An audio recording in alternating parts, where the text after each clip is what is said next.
Welcome back to the Frederiq Effect. I'm the host, Arsene Jr. This podcast is about perception and reality. August is National Black Business Month, so this season we're discussing this glorious holiday. This episode is entitled Financial Literacy in Tulsa, Oklahoma, where educator, entrepreneur, Ohio native, and Tulsa resident Raquel joins us to talk about her journey as an entrepreneur, discuss her business venture Raise the Bar Investments, and share insight on the importance of National Black Business Month.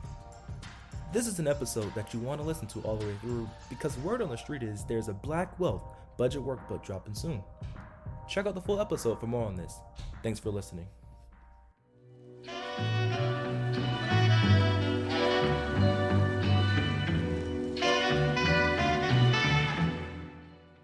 This is Arsene Jr., aka Frederiq, and welcome to the third episode of the Frederiq Effect podcast. I'm here with educator and entrepreneur Raquel. Raquel is an Ohio native and resident of Tulsa, Oklahoma. She founded Raise the Bar Investments in July 2020 during the COVID-19 pandemic. Raise the Bar Investments offers wealth building tools and tips, and their Black Wealth Budget Workbook is available for pre-order on their website. Thanks for joining us, Raquel. Thank you so much for having me. I'm really excited to be here. Yes, really excited to have you. So this month is National Black Business Month. And as a Black business owner, I'm curious to know, what does that mean to you? Well, I'm thankful that we're being celebrated and we're being recognized this month. But similar to how maybe a lot of folks feel about Black History Month, we should be celebrated all the time. So I'm just very excited that even you're hosting this amazing podcast week. So it can be kind of captured in history and we can continue to celebrate Black businesses. But I am grateful for the month that we do have. Absolutely. Personally, I went to as they say, predominantly Black schools in my life. So I went to Thurgood Marshall Elementary for a little bit. Then I went to Arthur Ashe Middle. Then I went to Dillard High School, which has a namesake of Dillard University. And so it was only in my life, I've just always been very acclimated and very in touch, as they say, with Black culture. And it was only when I went to, as folks call it, PWI, such as Florida State, I knew that, as you said, we weren't celebrated. So this is really important. And again, I'm so glad to have you. So let's talk a little bit about your background and how it led to starting this business. So for you all out there who do not know, our audience who is listening, I had a wonderful opportunity to participate in the Urban Leader Fellowship. The Urban Leader Fellowship is in select cities across the country, such as Atlanta, and I can't remember all of them, but I know it's in Kansas, I know it's in New Orleans, I know it's in Tulsa, DC, doing really wonderful things. And the focus here is policy advocacy, among other things. And I had an opportunity to meet Raquel there. And we had an opportunity to fellowship, learn about our passions, such as education, as we talked about, ventures such as this business here, and other things. Raquel, how have you used in the time since, I know it's been so short, I know, and also we're planning to go back to school, how have you used that experience to amplify your purpose? If you can talk a little bit about that. Oh my goodness, yes. So this summer was an amazing experience. I was not only pleasure to meet you, Arsene, but also just be able to pick up some amazing skills that are applicable in the classroom for myself as a teacher, but also as a business owner.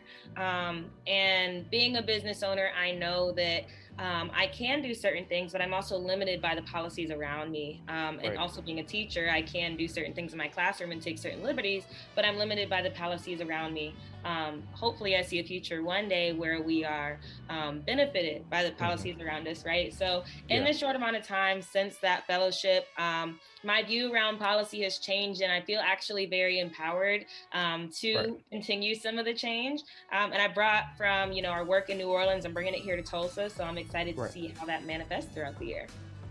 Right. And I asked this question about the Urban Leader Fellowship because I think it's a great way to contextualize, again, this conversation around National Black Business Month and just growing up with Black history, but how policies allow us to have this conversation in a robust way and also allow these businesses to thrive. So I just want to read some statistics that I think is really important as we move move ourselves forward in this conversation. So according to Guidant Financial, 34% of Black business owners say being ready to be their own boss was the primary reason they started the business. Some other top answers were a desire to pursue their own passion at 29%, dissatisfaction with corporate America at 13%, and opportunity presented itself. Um, and I'm thinking about my journey and my background and how I moved from Florida going into DC. And I think you have somewhat of a similar story and moving from where you originally were born to Oklahoma. Can you talk a little bit about that, Raquel? Absolutely. And honestly, as you're talking about those statistics, some of those resonate with me. Like Mm-hmm. growing to want to be my own boss and growing to want to take advantage of opportunities around me. But of course, it wasn't always that way. I am from the small town of Toledo, Ohio. But a few years back, I did move here to Tulsa, Oklahoma, Black Wall Street.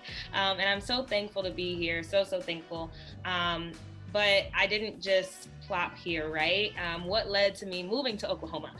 So I graduated from the Ohio State University, go Bucks, with a degree in public health. And most people wouldn't think that public health is related to education, or maybe even some people don't know what public health is. And just for context, public health is really the study of everything that affects your health outside of your actual doctor. So if you have access to recreational facilities, or if you wear seatbelts, or even in the time of COVID is a public health issue, right? So all in all, the summer before I graduated, I interned at an organization called the Federal Judicial Center, which was really like an education center for the Supreme Court and, judicial folks. And there I realized, I really do enjoy being in education, especially adult education, but I really think the best place to intervene and to create some change, at least when it comes to the education field, is in the high school arena. I then decided, I was like, okay, great. So I want to teach. I'm going to go do teaching somewhere, but it's kind of, late. I'm in, year 4 of my degree. So I found a program called Teach for America, or more so it found me, interviewed, got the job, and I had an opportunity to move to Tulsa, Oklahoma to do Teach for America, which is basically a program that trains leaders to be teachers. And during that summer in DC at the Federal Judicial Center, I found what I thought was my grandfather's Dawes records. And Dawes records are basically, tracing or giving your ancestor, the person whom the record belongs to, rights as a Native American. So that definitely shook my personal interpretation of my history. And I said, opportunity has presented itself. I've heard of Tulsa. I've heard of Black Wall Street. I knew that there were Black businesses there and there was hope there. And I don't know what's there now, but I'm going to go. So I saw a need. I eventually wanted to be my own boss because I didn't want to at first, being in like kindergarten or anything. But ironic enough, in kindergarten, I also said I didn't want to be a teacher. So here we are. It happens. I swear, that's crazy. Yeah. So, I'm thankful for the journey that I came from, as I like to say, the original O State, Ohio. And I moved here to Oklahoma, and being passionate about education and being passionate about closing the racial wealth gap, really.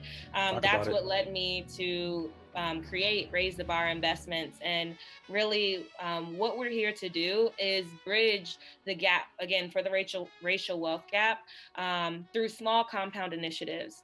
And as our catchphrase says, raise the bar for your mind and your money. So I'm really excited for us to grow and just really do amazing things here in Tulsa and beyond. Wonderful. And for individuals who are listening, our audience who's listening, I think you heard a reference to Black Wall Street, Tulsa, Oklahoma, which is a notorious place and it has a lot of history. Go ahead and check out our second episode where we delve a little deeper into Black Wall Street, what that is, the implications of it, and how that relates to National Black Business Month. So thanks for sharing that information, Raquel. So Raquel, I heard you say a lot, but some things that stuck on the wall to me is public health, COVID-19, your education. and your background. And right now, we're in the midst of still at this very moment in time, although COVID-19, although we've moved along since what was in March 2020. And one thing that I can't help but think about is how ultimately so many people in our society have been getting richer and richer and making so much money, while minorities, particularly Black communities across the U.S., are sort of pushed to the margins, and we're facing are facing eviction moratoriums and are facing just a lot of economic turmoil and unfortunately death. Can you talk a little bit about your Black Wealth Budget Workbook and how that is going to address the really just the challenges of the moment? Mm. Well, I will first start by saying I can't provide any solutions without first acknowledging the current context. Right. So, all of those things that you said right now are structural issues that we are dealing with. Yeah. And I think that's also why we connected even in the policy realm, because I think that policy really does get to those structural issues. And what we're trying to do here at Raise the Bar is really get within the individual sphere of control and really understand that although we're working within the confines of capitalism, within the confines of patriarchy, within the confines of homophobia and all of these things, racism, right? There we still can do certain things if we have the right resources to, and if we're empowered to do so. So with the Black Wealth Budget Workbook, it started out as what I used as I first graduated college and did the journey of paying off my student loans and all of those things. And just because of the speed at which I paid off my student loans and because of like how shocked just folks were with my success, I was like, why not get this out there to other folks?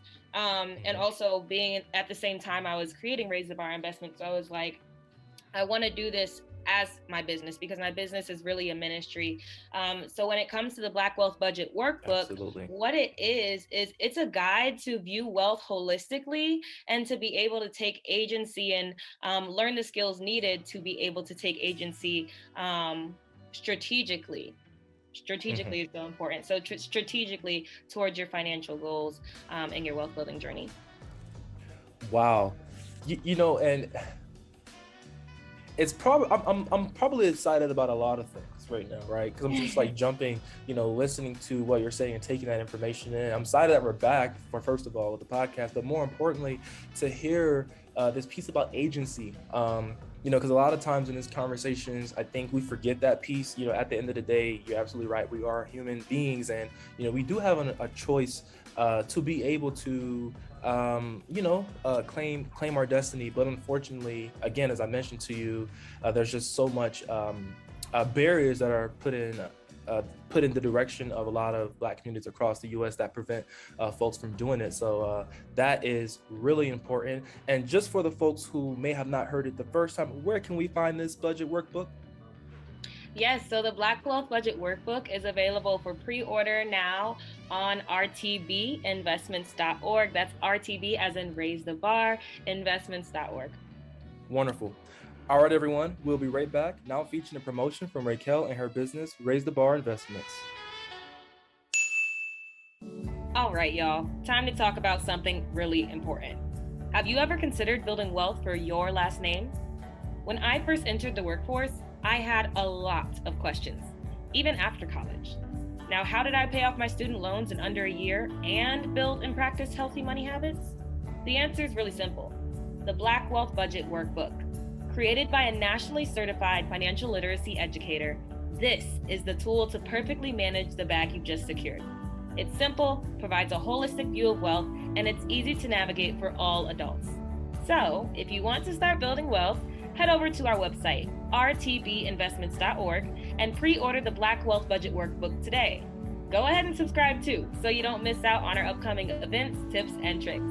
We're Raise the Bar Investments, where we raise the bar for your mind and money. Okay, we're back. So we've gotten to know you and spoken about National Black Business Month. Now let's head into a lightning round of 4 questions where you offer suggestions, tips, recommendations to our audience about Black business and entrepreneurship. Are you ready? I'm ready. Let's get to it. Okay, so the first question is, what advice would you give to Black entrepreneurs looking to start their business today? Ooh, that's like asking what advice would you give to a first year teacher? There's so much to say. Mm-hmm. But what I would say, invest in coaching. Invest in coaching, invest in education. Now, not all coaches are built alike. Not all education programs are going to be valuable. In the age of COVID, we all saw a lot of online programs pop up, and I don't think that all of those reduce quality. So I really encourage everyone to invest in quality coaches or education, because yes, it's important to just start the business and have the confidence to go about it.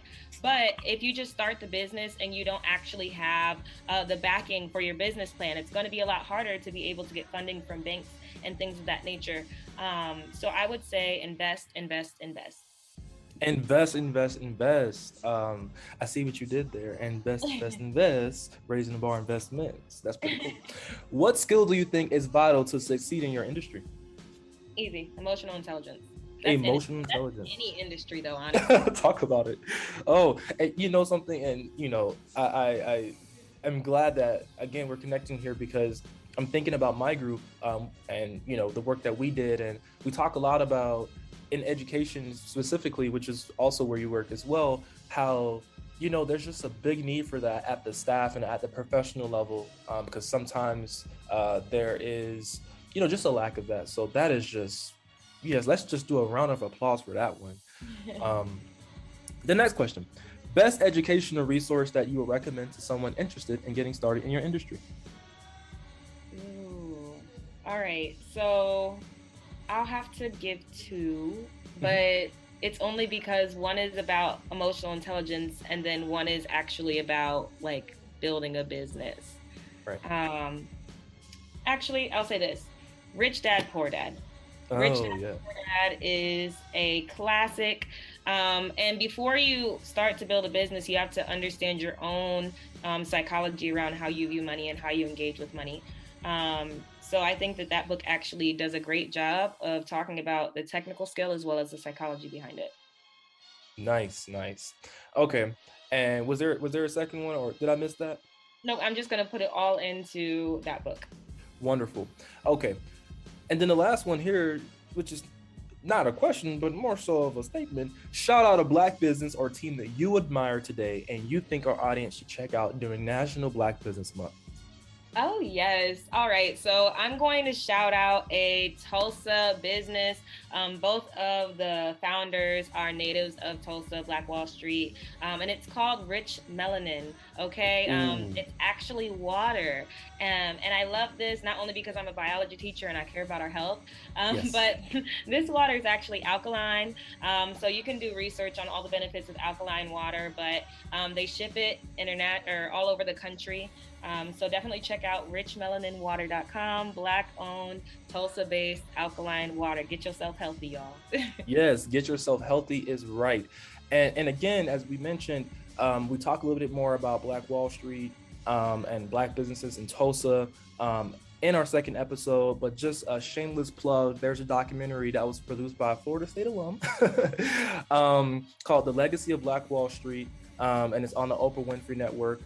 So go ahead and check that out. You get an opportunity to hear directly from the mouths of the families that were affected in the travesty and their descendants, their story and their narrative, which unfortunately oftentimes African-American, Black minorities don't get the chance to do. You're listening to The Frederiq Effect, and this season is about National Black Business Month. Hey, what's up, everybody? I'm Arsene Jr., and I'm best known for the Frederiq brand. I hear you loud and clear. All over social media, there is commentary about how Black culture should be celebrated 24 hours of the day, 7 days of the week, and 365 days of the year. So get this: August is National Black Business Month, and I sat down with young Black entrepreneurs and business owners to discuss what this means to them, their business venture, and they offer advice to Black entrepreneurs looking to get started in business. How is that for celebrating Black culture? Be sure to listen to the rest of this episode and the entire first season. Subscribe to this podcast to stay updated with all things Frederiq Effect, and leave a review on the listening platform. Let's do it for the coach, y'all.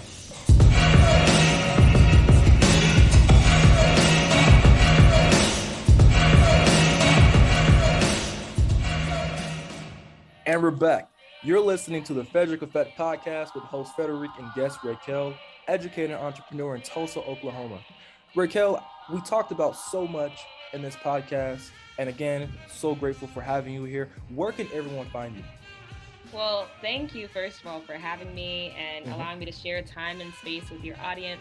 I'm really excited to see what all of these amazing Black businesses are going to do, as well as what's coming down the road with Raise the Bar Investments. So if folks want to stay connected with us, especially for some local events we have coming up and some exciting announcements, they can check us out on Instagram at rtb.investments. On Facebook, we are also Raise the Bar Investments. And if folks found my voice interesting or thought I was funny, they can connect with me on my Instagram at _the_official Ray Wilson. Nice. All right.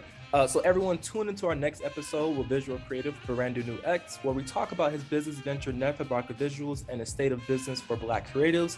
And then also we'll have a Black Business in Action, National Black Business Roundtable in episode 7. You wouldn't want to miss it. Thanks y'all for tuning in.